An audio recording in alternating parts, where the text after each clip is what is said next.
Last night, President Trump delivered his third State of the Union address to the country. He delivered an impassioned speech about the current successful state of the U.S. economy and how great our country is doing, also taking time to honor several American heroes and their families throughout the night. A speech which excited Americans and inspired the country, and at its conclusion, many rose to their feet for a standing ovation. But Speaker of the House Nancy Pelosi decided to respond in the manner she deemed most appropriate, by destroying the very speech written to honor American citizens in a divisive rip heard around the nation.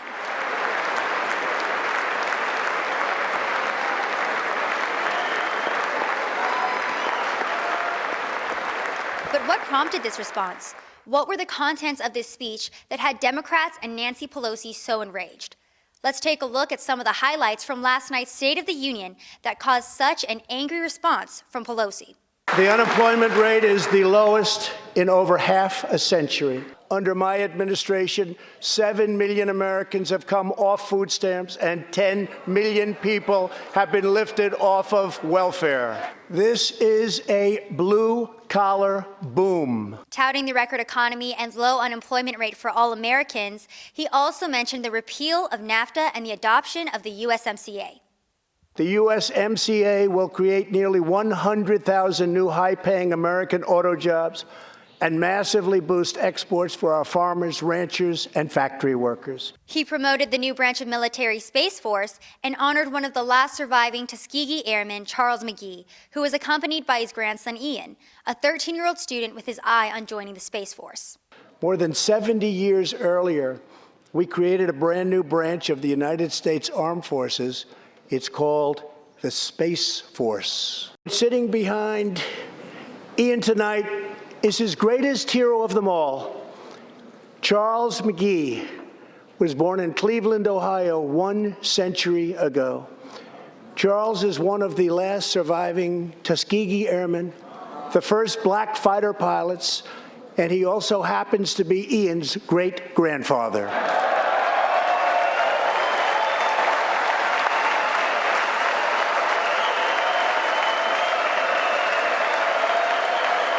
President Trump also took time to recognize a mother who had lost a military spouse during his second tour of Iraq. One of these American heroes was Army Staff Sergeant Christopher Hake. On his second deployment to Iraq in 2008, Sergeant Hake wrote a letter to his 1-year-old son, Gage.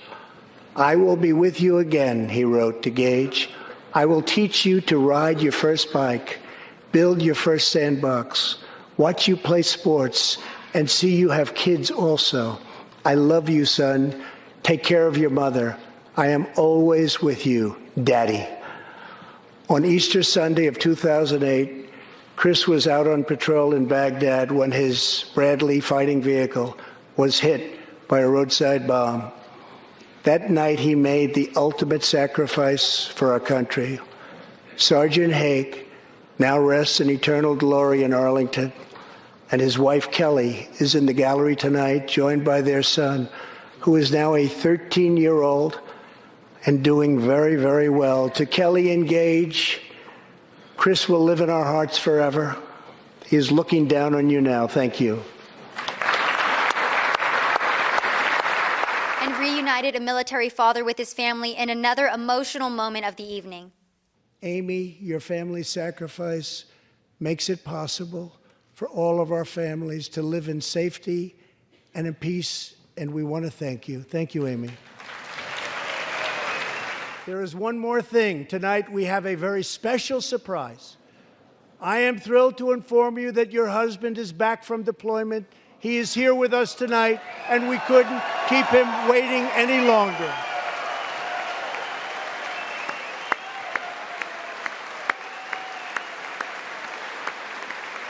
He also awarded Rush Limbaugh, conservative radio host, who was recently diagnosed with stage 4 lung cancer, the Presidential Medal of Freedom. I am proud to announce tonight that you will be receiving our country's highest civilian honor, the Presidential Medal of Freedom.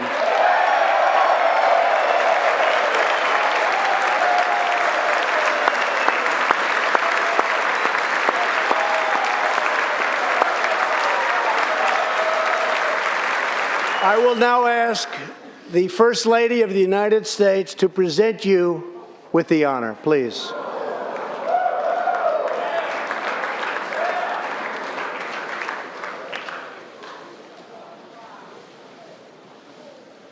And finally, the President awarded an Opportunity Scholarship to a fourth grader from Pennsylvania after the Democratic governor of the state vetoed legislation to expand school choice.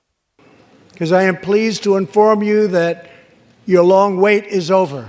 I can proudly announce tonight that an Opportunity Scholarship has become available. It's going to you, and you will soon be heading to the school of your choice.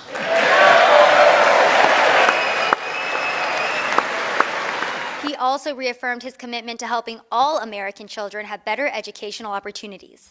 The next step forward in building an inclusive society is making sure that every young American gets a great education and the opportunity to achieve the American dream. Now I call on Congress to give 1 million American children the same opportunity Janiyah has just received. Pass the Education Freedom Scholarships and Opportunities Act, because no parent should be forced to send their child to a failing government school. Many were confused by Pelosi's destruction of this speech after a night of honoring American citizens and constituents, and reporters alike wanted the reasoning behind her bitter response. Why did you rip the speech up, Madam Speaker? Because it was the courteous thing to do, considering the alternative. Many Democrats took to Twitter to praise Pelosi for her actions, with freshman Congresswomen Rashida Tlaib, AOC, and Ilhan Omar her most ardent defenders. AOC even went so far as to attack the president's handling of the State of the Union and his presentation of the Medal of Freedom to Rush Limbaugh. The Presidential Medal of Freedom is an extraordinarily sacred award. We're talking about putting someone on the same level as Rosa Parks, for example, in terms of their contributions to American progress.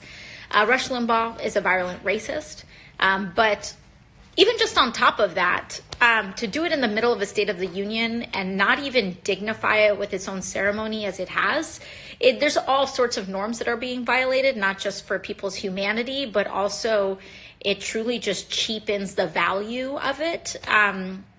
Also, him pretending to be surprised was such a joke. After a sham impeachment attempt, 3 years of nonstop hatred for the president, and a disastrous first Democratic primary vote in Iowa, Nancy Pelosi's nationally broadcasted tantrum is just another example of why the Democratic Party is failing and losing support every single day. But don't take my word for it. Here are some of the reactions from Democratic voters after Pelosi's actions last night. I've been a Democrat for 70-something years. And what I've seen tonight of the Democrat Party, I am changing my mind. I mean, I'll probably still be a Democrat.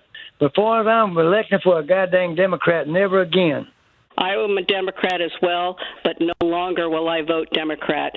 I think it's outrageous that they sat there when all these good things are happening to our country and how much we love our country, and they looked like they hated our country. My husband, my friends are sitting here, all former Democrats. We all voted for Hillary last time, and therefore never, ever will we ever vote Democrat again.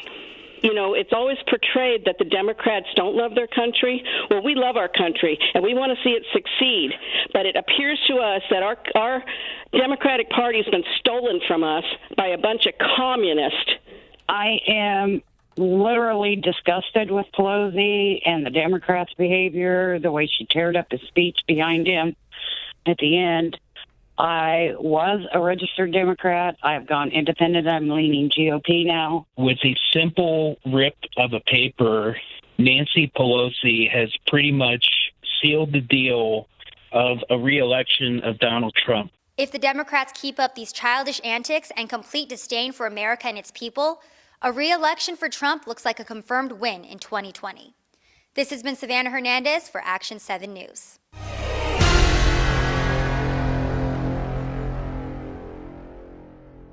It's InfoWars Insider at Infowars.com/newsletter.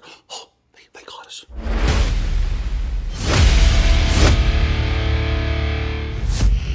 I have committed committed to you. I've committed to myself and my family and to my crew, most importantly to God, that in the year 2020, I am going to redouble my efforts, and our whole crew is going to redouble their efforts to take on the globalists and be more effective than ever. And you know what? You've seen what's happened in the last few weeks. It's been incredible. Thanks to your prayers and your support, InfoWars is hitting on all cylinders and going to the next level. And we've got even more spectacular information warfare operations planned in the coming months. But I'm not at liberty to tell you about that here at this time on the open internet.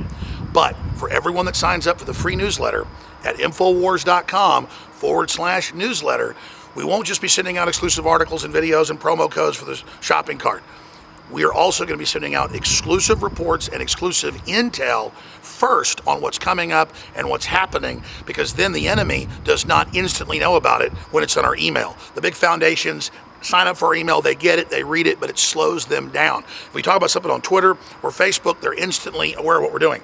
But if we want to get a jump on them sometime with the peaceful operations we're involved in and want you to be involved, or if you want to be involved, you want to sign up for the newsletter to find out about things we're doing ahead of anybody else. So Infowars.com/newsletter. You go there, you sign up for it, and boom, ladies and gentlemen, you will get the exclusive intel and so much more. So Infowars.com/newsletter. I will see you in private cyberspace.